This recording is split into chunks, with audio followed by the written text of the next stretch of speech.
but also to know these figures, that these indicators, that these results indicators that represent the complexity of the center and the complexity of the activity. In our case, from 2009 data, we have 34 persons, full-time equivalent. We have generated 9.2 million euros of incomes with these 2,200 courses, with 48,000 participants, not different participants. That means people that has been registered in these courses.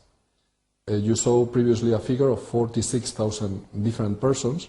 That means that 2,000 persons did more than one activity with us during the year 2009.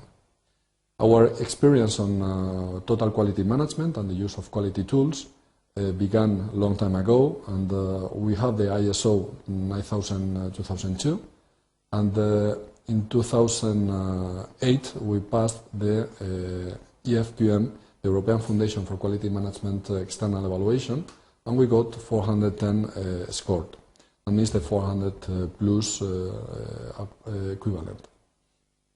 In our case, as we mentioned in total quality management, we began with the approach of using tools in quality in the year 96. In 96 we began with different approaches to quality, considering that our first step was to identify the processes and the process that help us to develop the activity.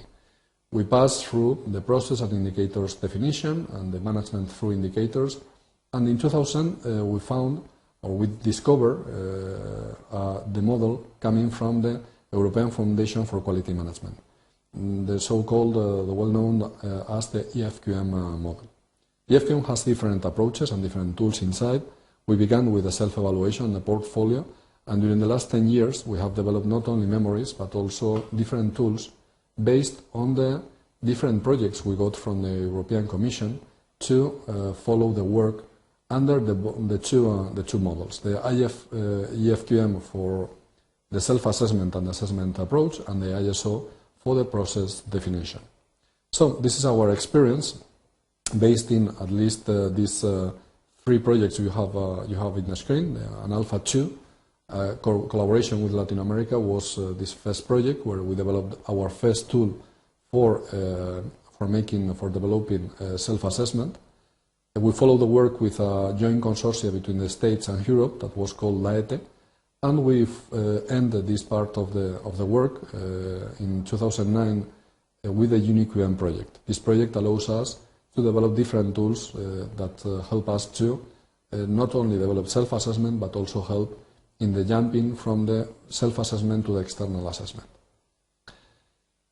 All the origin of this work was on our approach, our first approach to the value chain of the business of the continuing education, specifically in the face-to-face offer products. We defined several big processes where the demand analysis, the product design, the marketing, the registration, information and economical management were indirect processes that were related to the direct activity, that was the teaching or the learning support or the learning process. The quality control appears as a natural way of measuring, of checking what we were doing in the previous steps. Of course, these steps, this value chain is also possible to be defined when you define on tailor-made continuing education for companies. In this case, the design is based on the negotiation, and the proposal design and the negotiation is something that is going in parallel. And, well, you can have a justification, not only an evaluation, if you deal with public funds. And, of course, the third value chain we developed in these times was the e-learning value chain. This value chain help us to define two big steps that are different from the face-to-face and from the on-demand activity. That is the production and is the delivery. And for us, it was really important to discover that the internet helped us to have a post-sales services that gives you really powerful approach to detect and to solve needs from the continuing education market. That's why it's really linked with the demand analysis approach. Well, in these different value chains, you can use them for benchmark, you can use them for developed internal analysis.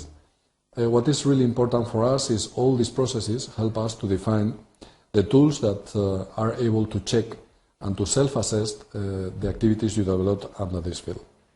Our last approach in 2006 to the process map or the process definition is something that is absolutely based on the European Foundation for Quality Management model. We have 3 levels of processes: strategical ones, operative processes, and support ones. These processes are those processes are those who produce satisfaction in our customers, and in our case we have 2 levels of customers: teachers and participants in the courses. And finally, let me express my thanks for the time you have devoted to follow the case study of the Universidad Politecnica de Valencia, of the Continuing Education Center, of the Centro de Formación Permanente. Muchas gracias.